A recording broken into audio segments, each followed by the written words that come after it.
আমার চুলটা এরমভাবে কেন কাটলো। তো হ্যালো বন্ধুরা, আজ দুপুর বেরিয়ে পড়েছিলাম। তো প্যান্ডেলের কাজ দেখার জন্য এসেছিলাম। তো দেখি প্যান্ডেল প্রায় হচ্ছে আস্তে আস্তে। তো হোক, তো আমরা এখন চা খেতে যাচ্ছি। তো আকাশকে ডেকে নিলাম, আকাশ বললো চ চা খেয়ে আসি। তো লেকের গেটের সামনে দিয়ে যখন যাচ্ছিলাম দেখলাম লেকের গেটের উপরে কিছু কাজ হচ্ছিল। তো আমরা চা খেতে চলে আসলাম। তো চা খাওয়ার পর আমরা একটা মাউন্টেন ডিউ কিনলাম। তো আকাশ বললো চল এবার লেকের দিকে যাওয়া যাক। আমরা লেকে ঢুকে যখন একটা জায়গায় বসলাম, তারপর দিকে একটা ছাগল আমাদের সামনে আসলো। আকাশ বললাম চল ভাই একে ধরে নিয়ে যাই। বললো না না করিস না, এরকম লোকে মারবে।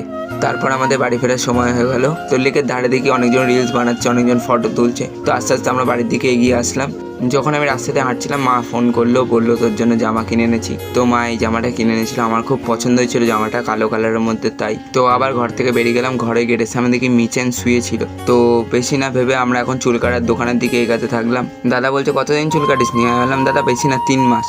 তো দাদাকে বললাম দাদা সামনে কিন্তু দুর্গাপুজো, একটু ভালোভাবে কাটবে। দাদা বললো ঠিক আছে। তো লাস্ট ফিনিশিং কেটে দিল দাদা এরকম। তো এখন আমরা বাড়ির দিকে আসছিলাম। তো আকাশ বললো চ চা খেতে যাই। তো চা খেতে গেলাম আমরা। তো চা শেষ করার পর বাড়ির দিকে আসলাম। আজকের ব্লগটা এখানে শেষ, দেখা হচ্ছে নেক্সট ব্লগে।